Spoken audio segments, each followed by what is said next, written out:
Billy's Bible Blunders.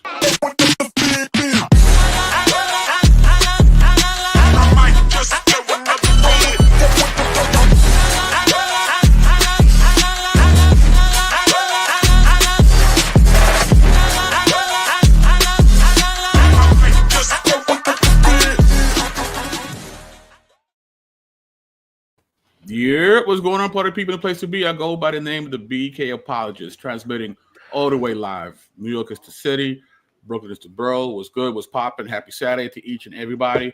Hope everybody's doing well. Everybody had a good holiday season. Oh, everybody, Santa gave you all the gifts, and Santanelia gave you all the blessings, and Sol Invictus gave you candy canes, and so all that good stuff. And so, Jeremiah 10 give you that Christmas tree. You know what I mean? You know what I mean? Or praising that wooden tree. You know what I mean? So, because that's what happens when you follow Christianity.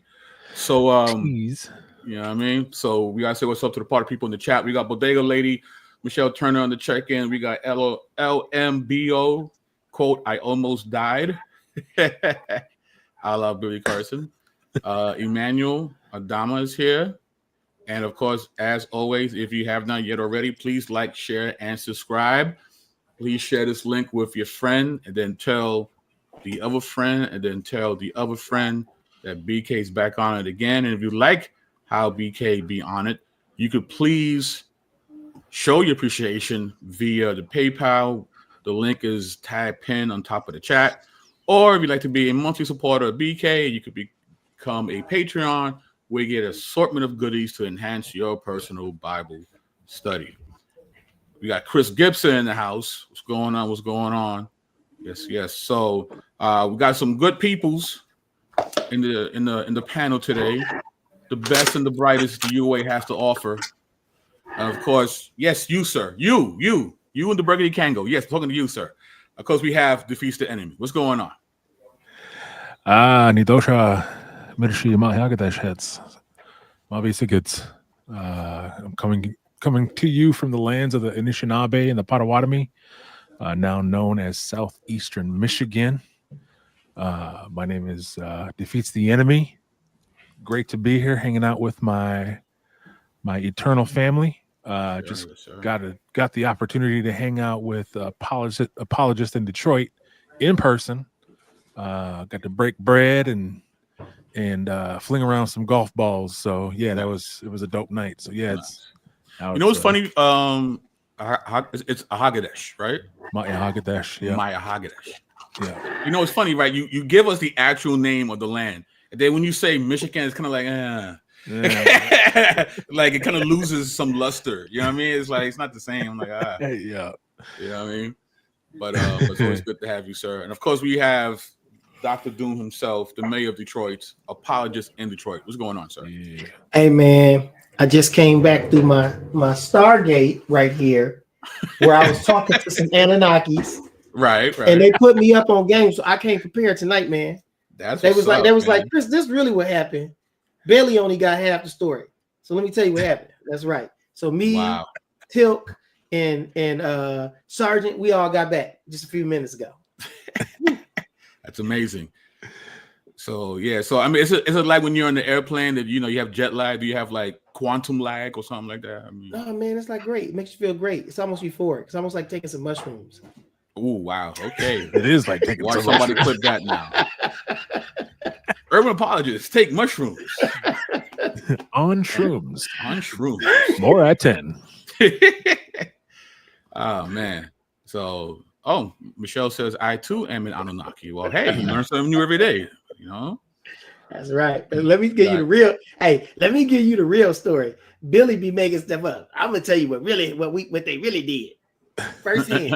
I got it from a primary source. Yo, what up, brother Brian? Spilling that cosmic tea. Cosmic tea, that's right. So yes, so we are speaking on Billy Carson. And I was speaking about Billy Carson before the whole West Huff kerfuffle, right? So you can't say I'm clout chasing. I've been doing this. All right, I got YouTube. I've been clout chasing. I'm not clout. You know what I mean? It's like I've been doing this. And after that catastrophe that he had followed up by that very strange rant that he took down. He's back at it, and he's doubling down and he's doing Bible study, right? With an individual, which I've seen him do quite a few videos with, goes by the name of Paul Anthony Wallis. And I don't know if, Phil, you didn't see the video yet, right? I seen basically the beginning part. Okay. Yeah, and Chris, you saw it. Right. Yeah. And Chris, you saw a little bit of it too, right? Yes, sir. What are your initial thoughts before we get into it? I thought that, okay, first of all, like this is how my brain worked. I was like, Billy, I like this approach. Just act like it didn't happen and go business as usual. I kind of like that. Smart. I feel like if he could turn back the hands of time, he would have just never fought the release of the West Huff video. Let it blow over. It would have came out. All of us Christians would have been like, yay, claim victory, rightfully so. And then none of his people would have ever heard about it, known anything about it, and it would have been a blip on the radar, and he would just went on and just did exactly what he did in this video. Instead, he decided to do everything he did, do a video, go knock on some people's doors, cease and desist, all this crazy stuff, revoke his tickets and his partnerships and private jets and all that stuff. And so anyway, he made it the big area. So anyway, I thought to myself from a strategic standpoint, this is the right path. Just act like it didn't happen. That's it. Yeah. The video itself is just like typical stuff. People, to me, it's like confusion. Like I'm a big Game of Thrones fan. That chaos is a ladder. When there's chaos around, you can create a narrative and through that narrative sound like you know what you're talking about. And so that's what Billy does. Billy just like, hey, Anunnaki, he's bringing up a bunch of stuff, hodgepodge it together, make it sound like he know what he's talking about. And then, voila, I'm the expert, even though you just got handed that fat L. Big old fat L. Hold that. At the world, about to get bigger once that Rogan joint drops. Let it sizzle in your spirit. Sizzlines, baby. Man. And so he's back at it. And as he promised, he's going to do now a Bible study series. And I think this is one of the first videos of this series. So we're going to look at a couple of clips. We're going to have some commentary and let's see how it goes. All right. So with that being said, Chris, if you can get that first clip going. Let's see if we can make this happen. Share screen, y'all. Let's go, Billy Carson. Exactly what it's like. All right, and let me see real quick. I'm going to 704. Got you. All right. Brother Brian, Joel, we got DFC, Desmond's in the check-ins going on. What's going on? Rosa, what up, Pastor? You know what I mean? Yeah, what up, Pastor? Where? Are you ready? Yes, sir. All right, let's go. I'm looking forward to this too because people know me as the Paleo-contact guy. Right. Paleo-contact, in case people don't know, is the theory that in the deep past our ancestors had contact experiences with other civilizations. But my route into that has been through my studies of the Bible. 33. Is that it? Yeah, that's good. So he says he is the Paleo-contact guy. And this is a term that is basically it's another term, I guess a more academic term for the ancient astronaut theory. Okay. So, but who's the originator of this Paleo-contact theory? Right. Well, I'm glad you asked. He goes by the name of Erich von Däniken. He's a Swiss author of several books, which makes claims about extraterrestrial influences on early human culture, including the best-selling Chariots of the Gods, published in 1968. Van Däniken is one of the main figures responsible for polarizing the Paleo-contact and ancient astronauts hypotheses. Chariots of the Gods was on the New York Times bestseller list and helped to launch Van Däniken's career as a public speaker. Von Däniken had sold 70 million copies of his books as of January 2017. So suffice it to say, this was a hit, right? This book was a hit. Soon after the publication of Chariots of the Gods, von Däniken was accused of stealing the ideas of French author Robert Caro. A 2004 article in Skeptic magazine states that von Daniken plagiarized many of the book's concepts from The Morning of the Magicians. That this book, in turn, was heavily influenced by Cthulhu mythos, and that the core of the H.J. astronaut theory originates in H.P. Lovecraft's stories, The Call of Cthulhu, and At the Mountain of Madness. So this big hit that has launched this ancient astronaut theory comes from him plagiarizing these fictional accounts from H.P. Lovecraft. So I don't know if you really want to be a paleo-contact guy once you understand that, right? That's kind of, you're not standing on solid ground here. But it gets worse though. This is from Frauds, Myths, and Mystery Science and Pseudoscience in Archaeology by Kenneth L. Fetter. Phil, could you be so kind as to read this for us? Well, if you're thinking that, how about Eric von Dickinson? Sorry, I'm getting some feedback on my end here. I got my phone. To speak for himself on this point, in his book, Signs of the Gods, he asked the question, why are there different races anyway? Von Daniken, 1980-59, through denying he is a racist, 69, von Daniken reveals his essential perspective about race throughout that book. Keith Fitzpatrick compiled most of these statements and presented them on his Bad Archaeology website. All right, that's cool. All right, so this is what he says here. Chris, could you share some of these quotes? Read some of these quotes. Sure. Was the black race a failure? And did the extraterrestrials change the genetic code by gene surgery? Well, you sound like you're from Alabama. What happened? What's going on? Surgery and then program a white or a yellow race? Nearly all Negroes are musical. They have rhythm and in their blood. I quite understand that I am playing with dynamite if I ask whether the extraterrestrials allotted specific tasks to the basic races from the very beginning, i.e., program them with special abilities. Are there races which are obviously endowed with higher intelligence than others? Frauds, Myths, and Mystery Science, Pseudo, and Archaeology, Kenneth Litter. So, Apologies, Detroit, what does this sound like to you? Racism. That's pretty simple, right? Pretty darn simple. It sound like Senior Candy. Nearly all Negroes are musical.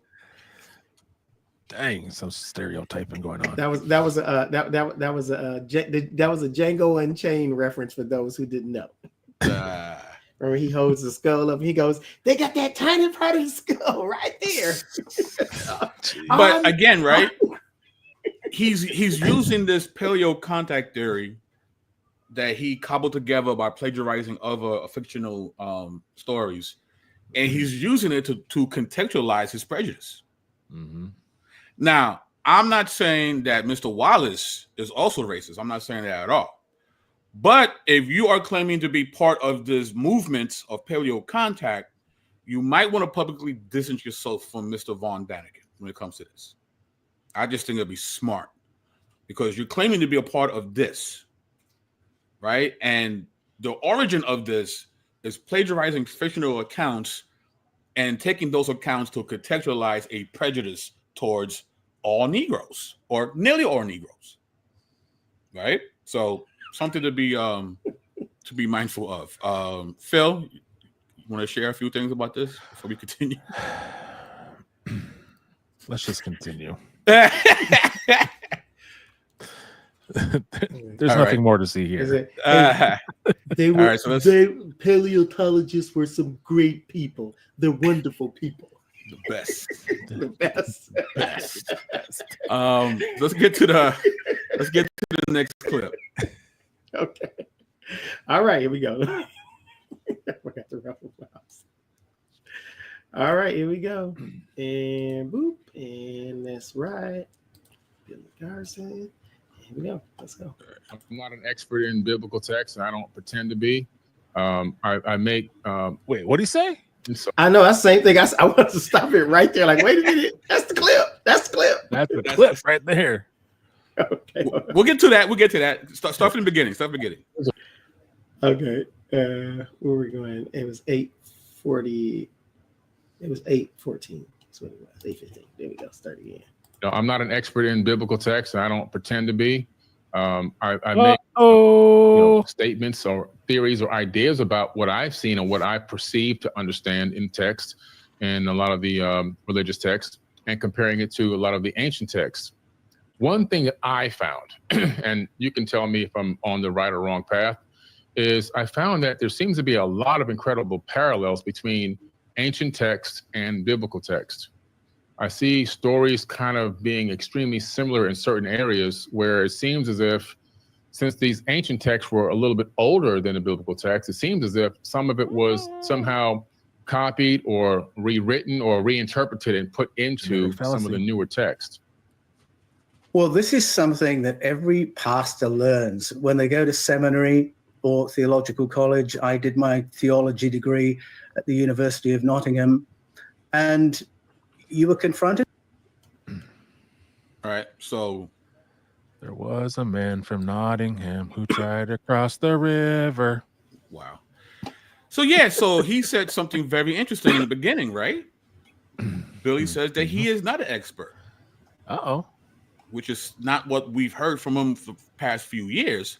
But to Chris' point, he's getting smart now, right? So he's now acting as if there was no such thing as West Huff, right? That never happened. But now what he's doing is, hey, I'm not an expert, but I have this expert with me, right? And it's like, hey, I don't really know a whole lot, but I've been reading a couple of things and I've seen some connections. What do you think, Mr. Expert? So now he's dishing it off to the next guy to do the talking points for him rather than him doing it himself. He's gotten smarter. And he's getting a little honest now. No, you know what I mean? So that's always a good thing. I think he's projecting honesty in order to come across as more sincere. Right. I'm just full disclosure. I'm so jealous of Billy's hairline as a person who can't grow hair. I'm jealous of it. So like I'm biased. Okay. That's it. Billy, I'm fully convinced Billy Carson is a grifter. That Billy Carson has found his niche where he can sell misinformation for money to the masses. He's got over 1 million subs, and basically he just does these shows, and apparently he makes quite a bit of money doing it because he got tickets to the Miami Heat and all that stuff. So yeah, that's 5 ACs. Right. We split them private jets anyway, but that's I'm convinced that Billy Carson is just this is trash. It would be like me saying, hey everybody, I'm a former Achaemenidist. I used to practice that religion, and now I converted to Christianity, so I'm the expert on that religion. Let me tell you how it's wrong, and let me sell you this bill of goods by Christianity, how it's right. Now, if I went about doing that in a grifter kind of way where I really don't care about the truth, I'm just trying to make money, you would have a problem with that. I think that's what's going on with Billy. That's what that's going on. Right. So, so he's doing the whole gosh darn, I don't know. I see these couple similarities and parallels, but hey, Mr. Wallis, great expert and theologian, help me, right? So, but let's talk about these parallels and similarities. And I've discussed this on many different videos, but you gotta do it one more again. So this is an excerpt from The Lost World of Genesis 1 by John H. Walton. As a result, we are now looking at ancient literature to try to decide whether Israel borrowed from some of the literature that was known to them. It is to be expected that the Israelites held many concepts and perspectives in common with the rest of the ancient world. This is far different from suggesting literature was borrowed or copied. This is not even a case of Israel being influenced by the peoples around them. Rather, we simply recognize the common conceptual worldview that existed in ancient times. We should therefore not speak of Israel being influenced by that world. They were part of that world. Right. So this whole idea that they hijacked or they played, they're from there. So in order for certain concepts to be understood for an ancient Israelite, it's going to be told via the backdrop of the cultures that they're surrounded by. That just makes sense, right? The texts serve as sources of information for us to formulate the shape of each culture's ways of thinking. In most areas, there's more similarity between Israel and its neighbors than there is between Israel and our 21st century Western world. As another example, even though today we believe in one God, the God of Israel, and therefore share with them this basic element of faith, the views of deity in the ancient world served as the context for Israel's understanding of deity. It is true that the God of the Bible is far different from the gods of the ancient cultures, but Israel understood its God in reference to what others around them believed. Right? They were able to understand how unique Yahweh was when you did a compare and contrast with these other so-called deities from these neighboring countries. So, and when you understand that and you look back into the Old Testament, you see just tons of polemics and shots thrown at these different varying ideologies. You know what I mean? So that's what's happening here. It's not a stealing or plagiarizing. It's, well, this is where we live, and if we want to understand our guy, we're going to understand it through the context of the culture that we actually are a part of. Right. Gentlemen, thoughts? Yeah. So I just wanted to jump in on that because, you know, my perspective helps kind of, I think, bring some clarity in this because, there's always this claim that the Bible borrowed from this element or that element of any of these particular stories, just simply because they were around. But even in my culture, in indigenous cultures, and again, this isn't a blanket statement because you got to understand that in my perspective, I come from I come from 3 different tribes that were put together on one reservation. But even amongst my 3 tribes, we have 3 different creation narratives. And even throughout the country in the United States, North America, Central America, South America, there's all these tribes that have very common and you could even say akin to the creation narrative that is found in Scripture. So does that mean that the Bible borrowed from our culture too? Then, I mean, it's a misnomer that simply because you see these elements that are within this one story that automatically that equates to plagiarism or to them stealing or and again, it really helps shine your ignorance in this in the ancient context, because even amongst my tribes and the surrounding tribes, we would borrow and even purchase different ceremonies, different stories that help clarify things that if we were like, if let's say I was visiting one of my Lakota brothers who is not, I'm not a Lakota, I'm Mandan, Hidatsa, and Arikara. And we were conversing with a brother who's Lakota, part of the Great Sioux Nation. And I liked the story that he was telling, or maybe I overheard him telling it to his grandchildren or whatever. I would ask him, hey, brother, I would trade either some goods or something. So we shared cultures. We even shared ceremonies. We even shared religious practices amongst each other. And so to simply say that we are stealing from one another, like, friend, you don't have a complete understanding of how the ancient world worked, because that is how even in my context as being a indigenous of the Americas, that's how we traded, and some of our stories and things overlapped because we had different heroes and whatnot. And we all have even my tribes, we have elements of chaos. We have elements of then first creator providing order. And then we even have things as particular as water elements. We have serpent elements within our stories. Now, are these what were the writers of Genesis here stealing our stuff?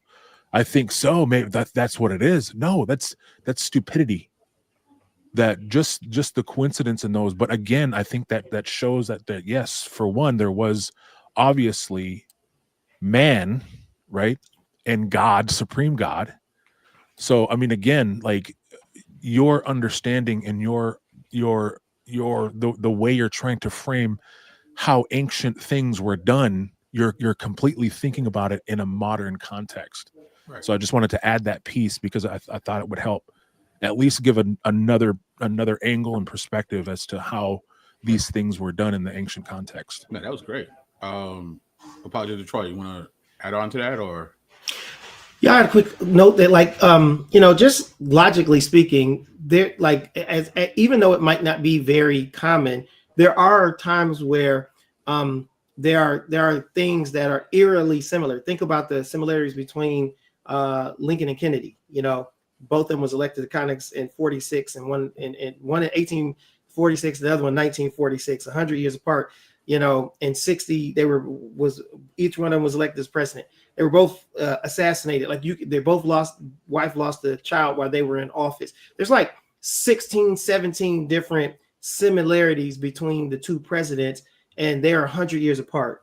So if you were just describing one, generically speaking, hey, he was elected to Congress in 46, elected as the president in 60, his wife lost a baby, it could be either one. Similar is the story of the book of the Titan, Futility of the Titan, which was the largest cruise ship at the time that sank in the Atlantic almost at midnight after hitting the iceberg. There's all these similarities between the Futility, the Titan, and the Titanic, where one is real and one is fictional. So and the fiction preceded the real, ironically, in that particular case. So yeah, just so people realize, just because there's a similarity does not automatically mean that there is borrowing.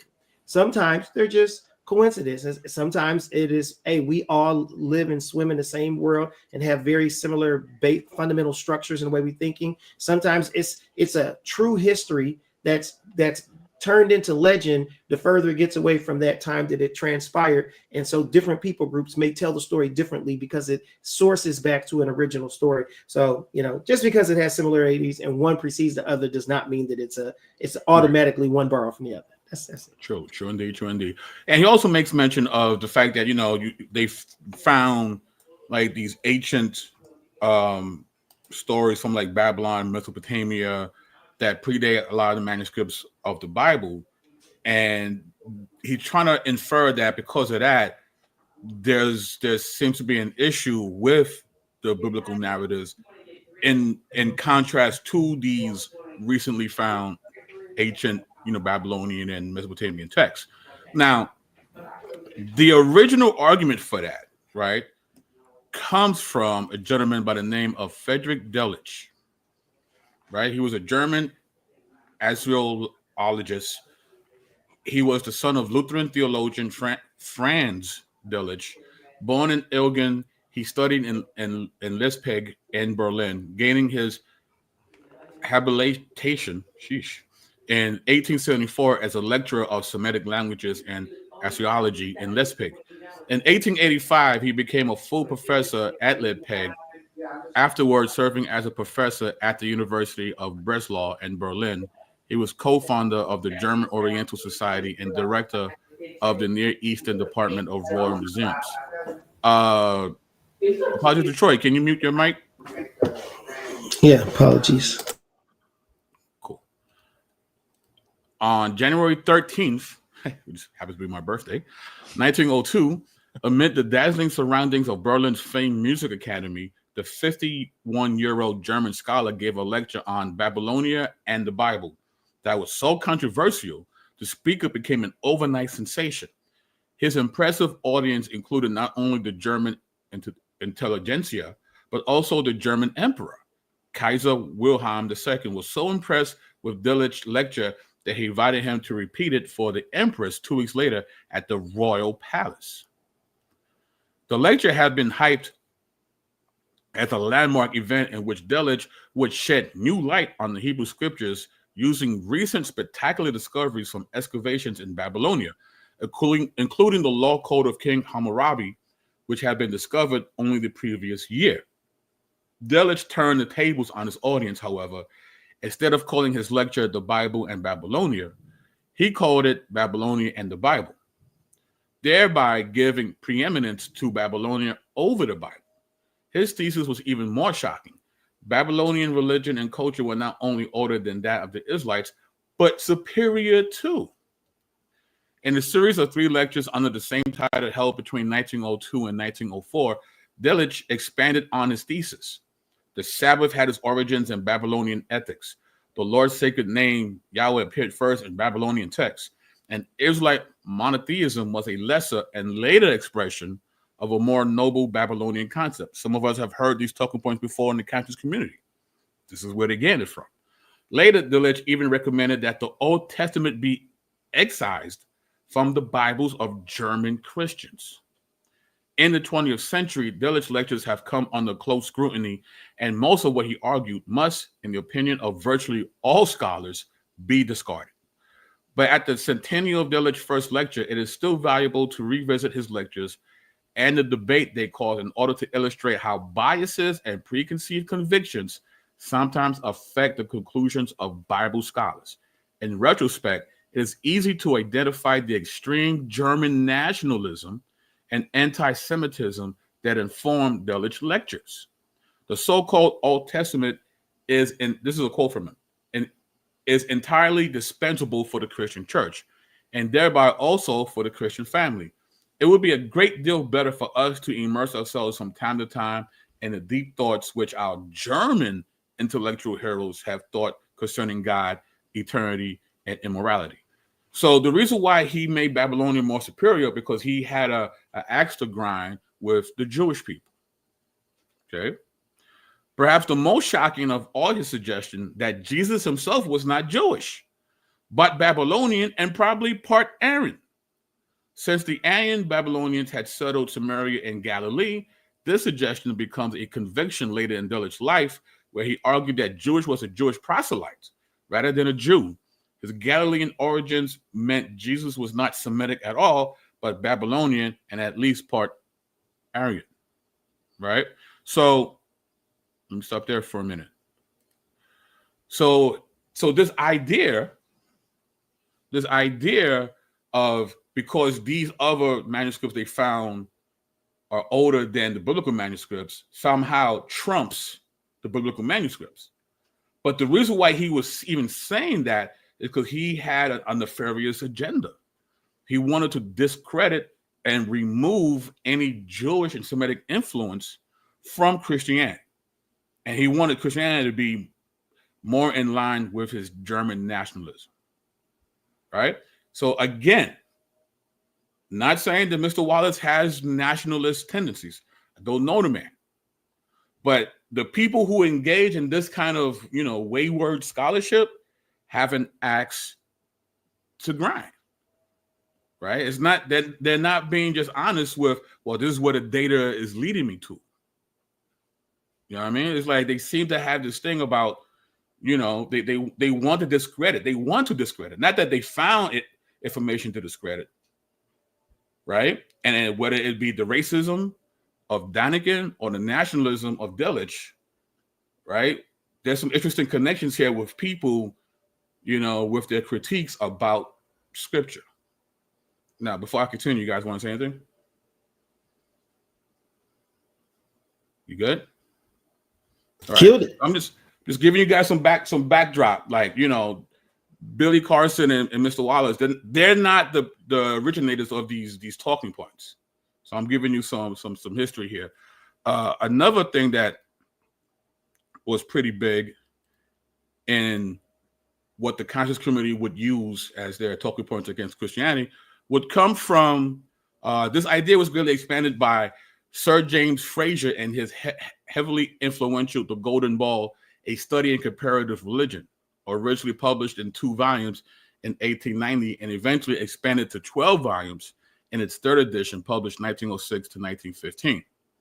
Fraser's book caused something of a scandal for treating Christianity like any other form of ancient mythology, but effectively established the discipline of comparative religion in the English-speaking world. It was and remains culturally significant that it influenced everyone from Sigmund Freud to Joseph Campbell and writers and artists from Robert Graves to Jim Morrison.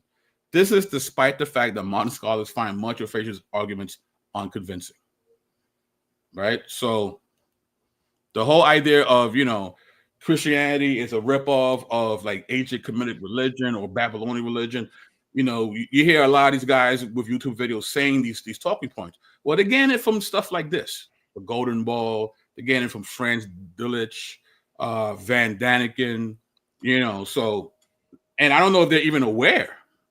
But when you peel back the layers and you look at, the origins of these critiques, they fall by the wayside. And they've been debunked decades ago. So they're just rehashing things that have already been debunked. So as believers, you should be encouraged by that you should not be shaken by some new internet gurus spewing this, because this has been demolished before you or your grandparents were even born, right? Any thoughts before we continue?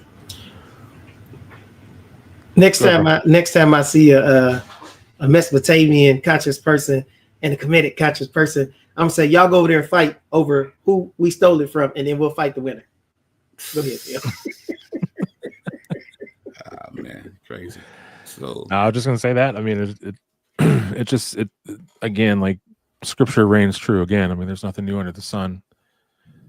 So it's just these same old tired arguments that have been debunked over and over and over again. So, I mean, that's it. It just stinks that. That's one of the frustrating things, right? Just a little short rant is that it takes us hours to unpack the truth when these guys can just do these. I mean, we were even talking about it earlier. There was this other guy that was on doing just nonsense earlier today, and he had 500 viewers. You know what I mean? And and it's just nonsense. And there's a lot of it is just off the cuff, making stuff up while you're going. You might be able to talk good a little bit. You know what I mean? But none of the stuff you're saying is true or based on anything true. And you can just go on and rack up 500 followers or 500 viewers live. That's crazy. But yet, we're the boring ones because we're, but again, it's not about views, but it just stinks that these things, the nonsense attracts so much. Yep. But I mean, I don't know. Flies are attracted to Hey. It's a family show, Phil. It's a family show. Vinegar. There you go. Good save. But so let's get to the next clip. All right, here we go. Parallels and the very high probability that the Mesopotamian texts were the sources. And if you get hold of an academic Bible, an extended study edition of the New Jerusalem Bible, for instance, they're very open about this. So they're very open that it was stolen. That was it. That was the clip. Oh, play a little bit more. Okay. Source dependence. So we learn about this at university. We learn about this when we study theology. All right, you can stop it there. Then the question comes. Source dependence. Well, he said that this is what's being said in the university seminary. Right, but specifically he's talking about the Revised New Jerusalem Bible Study Edition, right? Mm-hmm. Which, of course, I happen to have a copy of. You got a copy of that. I got a copy of the Sinai Bible over here. Wait a minute. Yeah, you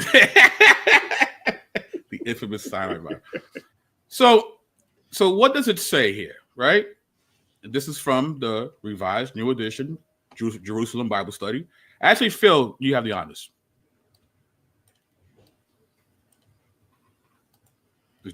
All right, Chris, you have the honors. Genesis is the book of beginnings. The first 11 chapters relate in historical form the biblical view of certain universal truths, the dependence of the universe on a creator, the place of human beings within the universe, their special relationship to the creator, their special dignity, their irreducible, irreducible, there we go, tendency to failure, and the repeated need of the creator to scour and forgive. The stories make use of imagery and language common to Near Eastern, especially Babylonian, religious poetry, but use these pictures to convey a quite different analysis of these structures of reality. Now, is this what Mr. Wallis said that this Bible would say? No, he was like, they co-sign what I'm telling you. That's what he said. Right. But when you look at the actual book, it says something totally different. And it agrees with John Walton that, again, Israel is using the various cultures around them to show how much different they are from everyone else. Mm-hmm. So again, I'm like, did you really read this or not? I don't know. I'm not saying he's a liar. As we get older, our memories get sketchy. It could be that. Sometimes I'm going to be charitable. We'll give him the benefit of the doubt. He made a mistake. There you go. There you go. It happens. It happens to the best of us. So with that, let's go to the next clip. All right. Where the biblical writers have summarized a Mesopotamian story, there's no inversion. There's no twist to it. Only the names of the characters have been changed, and you're given a shorter form. And some of the correlations are very detailed and very close. And the Noah story is probably a great example of that, where the Artrahasis story talks about the releasing of a number of birds to confirm that the flood is receding, and Noah releases one bird. Yeah. In the story of the flood, across all the cultural tellings of that story in Mesopotamia and into the biblical story, there's only a 4% variance of the volume of that escape vessel given from all the measurements that are in those texts. So the dependence is very, very clear. Yeah. And the question I ask in my books is, what are the implications of acknowledging that? Well, I mean, he is correct. The question is, what are the implications when you look at the biblical understanding of the flood and the Babylonian and Mesopotamian accounts, right? There is an implication, but not the one that he thinks. Right? So not a dependency. Right. Now, this is from The Coherence of the Flood Narrative by Gordon J. Wyndham. And he says, when the Genesis account is set alongside the fullest Mesopotamian account of the flood found in the Epic of Gilgamesh, Tablet 11, the stories are seen to have a great deal in common. The other Near Eastern accounts of the flood are too fragmentary, full-scale comparison. But where there are points in common, they are noted too. This is not to overlook the many differences between the accounts. These fall into two main categories: major theological differences, polytheism versus monotheism, or the reason for the flood, and minor details such as the name of the gods, the name of the flood heroes, the duration of the flood, and the size of the ark, and so on. Now, Mr. Wallis says that everything's the same except the name of the gods.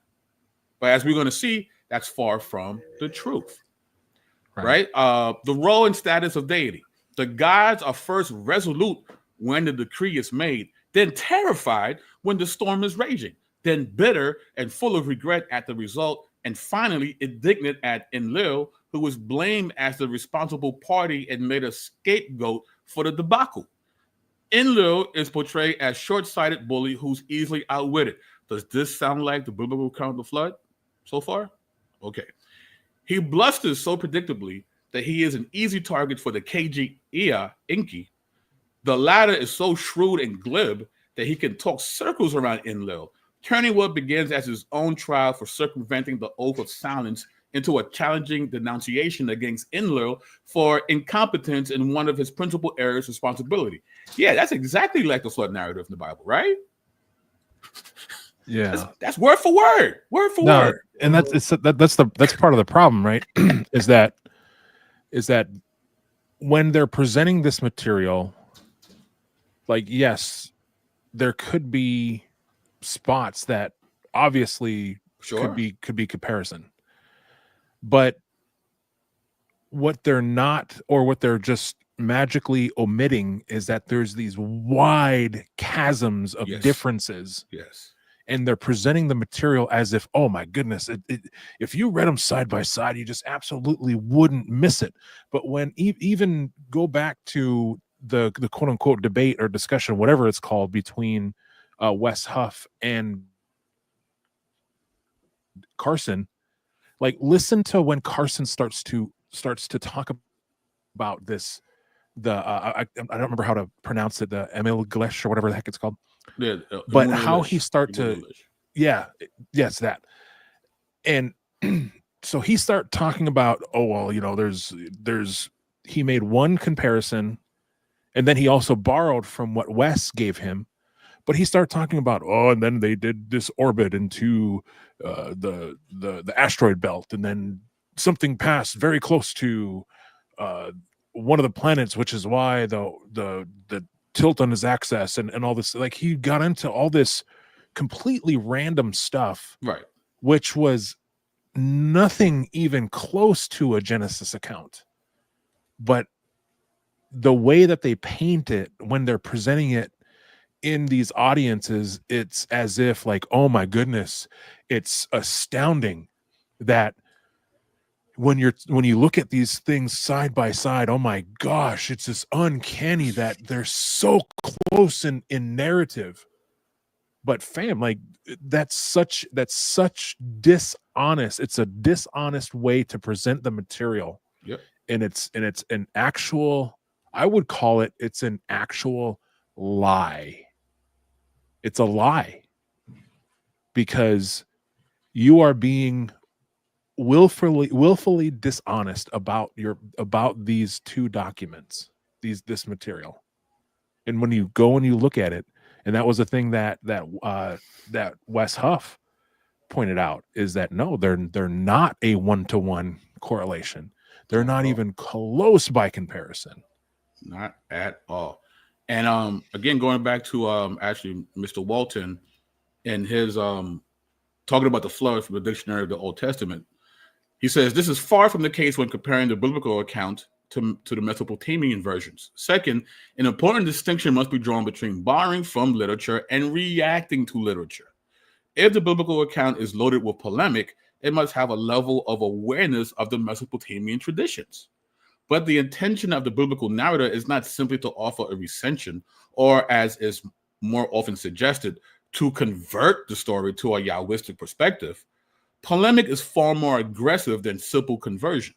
Well, conversion may border on plagiarism. Polemic is interactive and critical. So again, a lot of what we see in the Old Testament is a polemical reaction to the various ideologies throughout the ancient Near East. So how can you? Here's a question. So put on your thinking cap. It's impossible to provide polemic without restating what they're talking about. Right. So if I just went on and said, you know, well, I'm beating up the god of thunder. Okay, which one? I have to tell you which god of thunder I'm beating up. Right. Or I have to tell you how my God totally punked this particular god. Right. I have to tell you the context. Otherwise, there's no story. It's so open-ended that it wouldn't make sense. Right. So you gotta have the context in what you are, the polemic that you're using, right, and against whom. Otherwise, you're just making open-ended statements, and it would be ridiculous for the God of the Bible, for Yahweh, for the God, the only God that there is, to just make these random open-ended statements. Right. They have to tell you where they're basically give you the context into what they're talking about. Funny enough, Nick Quint actually has provided a modern day example of a polemic against me when he says this: BK dropping knowledge like it's the fifth inning. Now, void of context, you're like, what's Nick talking about? Yeah. What Nick is talking about is what happened in the World Series, the Yankees versus the Dodgers, where in the fifth inning, Aaron Judge dropped a very easy ball to catch, which with other things that happened in that inning to cause us to lose the World Series, right? And Nick loves to rub it in on me because he's from LA, right? But this is a polemic. He's using a historical event to throw a shot at me. This is a perfect example of that. West Coast, East Coast. He's being polemical against me, and I don't like it one bit, Nick. I don't like it one bit. But this is a great example of that. So thank you, Nick, for helping me do my live stream. Yeah. Shout out to Warrior Woman. Shout out to Nate 2D2. Wow, what's going on? Shout out to Stevie. Trust and believe. Yeah. Stevie, what's going on? Yeah. So Phil, could you continue showing these clips? Is that possible, or? I don't think so. Okay. My computer needs to restart. I should have problem. done it before the. No problem. So, what I will do, Apologist in Detroit, Reggie Warrington. Hold up. So let me do this. All right. Look at this. All right. Let me do this.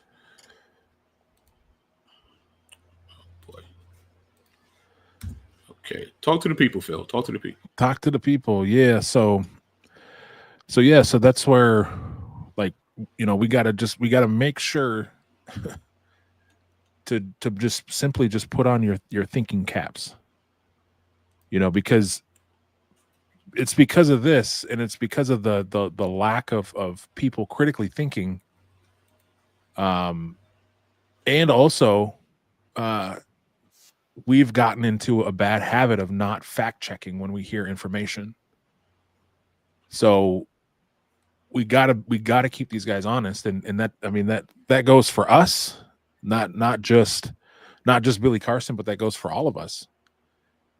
So don't just take the things that we're saying. BK's got his sources, so go to BK's sources, fact check them. There's nothing wrong with that. Actually, we welcome that. You know what I mean? We welcome you, verifying what we're saying, because then if we're wrong, and we adjust. So yeah, I think my thinking gap might be too small, Brother Brian. All right, let's go.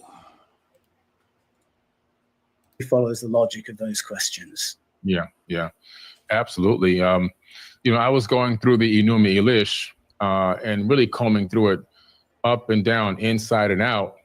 And then I saw just a lot of similarities between the Enuma Elish and the Genesis story. And I was just like blown away that these correlations or these similarities were so extreme. And if I don't know if you were going to go into that today, but so he's saying that, again, the similarities between the Enuma Elish and the Bible is just so extreme. The parallels is just so amazing, right? So is that true? Well, let's look. Let's looky. All right. So this is from The Polemic Nature of Genesis by Gerhard F. Hazel. The Babylonian national epic, Enuma Elish, was not composed to tell the story of creation, but to glorify the god Marduk and the city of Babylon.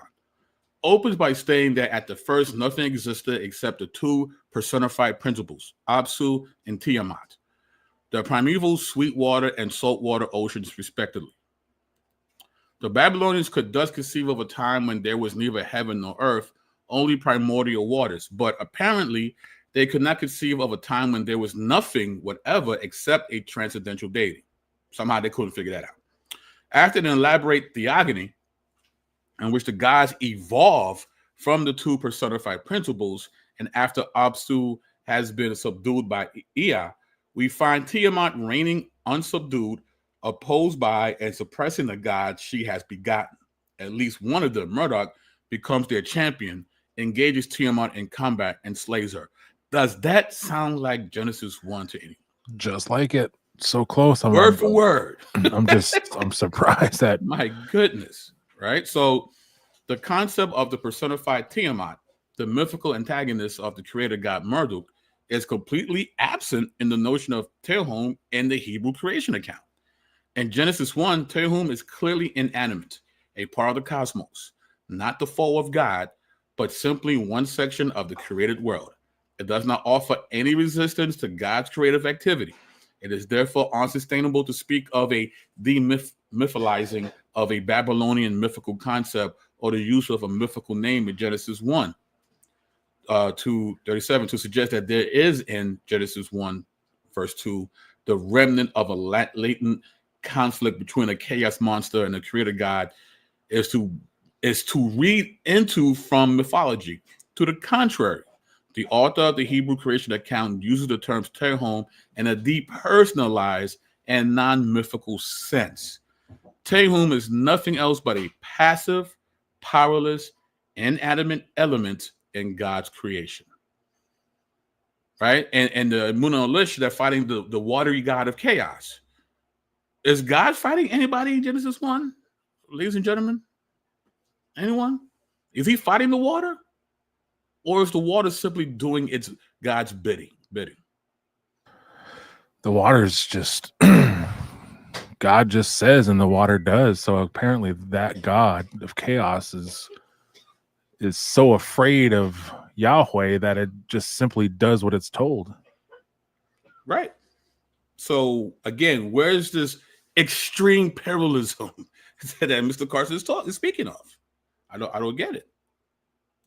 I don't get it. It's like these guys, again, right? So when someone says something, you got to fact check them, right? Because what he said clearly is not what the actual source material says.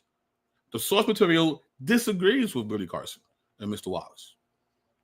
You know, so it's crazy. And we got Apologist in Detroit back in it. Yeah, I think it's a great example of vetting your sources. When Billy Carson is your source, Billy Carson can come off as extremely compelling. He's a confident guy. He's talking about things that you don't hear a lot of people talking about, and he talks about them in a way as though he knows what he's talking about. In this video, he came a little more humble with it, but that was after he took that L, right? And so he's trying to rebuild the brand, rebrand and rebuild. But yeah, Billy Carson comes across as compelling. So if you keep listening, you'll just assume he's an expert. He knows what he's talking about. And it's very American to listen to a person like that and go out and start talking like you the expert. And then you start talking about the Anunnaki at the barbershop. People think you know what you're talking about. Right. That's just how it works. That's how it works. That's a deep brother right there. Right. That's a deep brother, right? Yeah. And the legend continues. So yeah, I mean, it's just going to show this brother said, with all due respect, it's the parallels are uncanny. There's so much in common. There's only a couple of minor differences, 4% difference. And then you go read the stories and I'm like, that don't sound nothing like that. And there are shared elements, but sure. The scholars are talking about those shared elements. And Billy assumes that that shared element is much deeper than or has much more continuity than what it actually does. So yeah, just go back and read the sources, because then you'll be like, yeah, that don't sound like that's stolen to me. Not at all. That's not plagiarism right there. That ain't still that. Nope. That's polemics. That's shots fired. That's what that is. But yeah. But with that, we're gonna close out. So, Phil, do you have any parting words of wisdom for the people based on what we've seen tonight? Parting wisdom words. Nah, fam. I mean, I think the moral of the story for all of us is go fact check your sources, be a Berean, right? Go and double check everything. What is it? What is the old saying? Trust but verify. Trust but verify. You know what I mean? So, so yeah, I mean, you can take what he says, take what we say, take what Damon Richardson says, but I mean, go and check it. You know what I mean? Love the brother, but I'm gonna go check it. You know, my pastor, I'm gonna go and check it. You know what I mean? Just make sure. You know, make sure it says what your pastor says, or especially what Billy Carson says. Right. You know, go back and double check and make sure. I mean, that then there's no doubt. You know what I mean? So right. So that's it. Yeah, Brother Brian makes a great point here with Proverbs 18:17. The one who states his case seems right until the other comes and examines him. You know? Or if you want to do the hood version, check yourself before you wreck yourself. Wait. Is the original or the remix? Because the remix was dope. The remix was dope too. Yep. I like both. I like both too. Yep. So, hey, look, the similarities are uncanny between those two statements. I think one plagiarized the other. The parallels are so extreme. We all know this. The parallels are so extreme. So Apologist, yes, bro. Some final thoughts before we get out of here. Yeah. Final thoughts before we get out of here. Tomorrow is the big day, right? For the division. That said, I need y'all to do your homework, to realize, like, even us, you know. I used to watch this show called The Reading Rainbow. Well, LeVar Burton used to always tell you a fact. He say, well, don't just take my word for it. That's what I need y'all to do. Hey, I got no problem with you fact checking me. Well, if I say something, go look it up. Make sure what I'm saying is what it is. It is what it is. You know, Billy Carson is a grifter. He's a guy, I'm convinced, he's a guy who's in business of taking money from people, making money off of commercials. Every time you watch one of his videos, every 5 minutes is commercial. He making sure he gets some money. He hawking everything. You look down in the comments. And again, it's not inherently wrong to have commercials or to sell stuff. There's nothing wrong with that. But to me, at the rate that Billy does it, and at the rate that Billy, in the way that Billy responds to criticism and challenges, to me, Billy don't care about truth. Billy's not in it to say, oh, maybe I was wrong with the truth. Billy's in it to double down and to get more people to come on board so he can make more money, because that's what he's in the business for. So don't pay no attention to a person like that. Don't listen to that guy. Got crazy. Anyway, that's all I got to say. Sounds good. So with that being said, it's Defeats the Enemy, Apologist in Detroit, and BK signing off. Peace.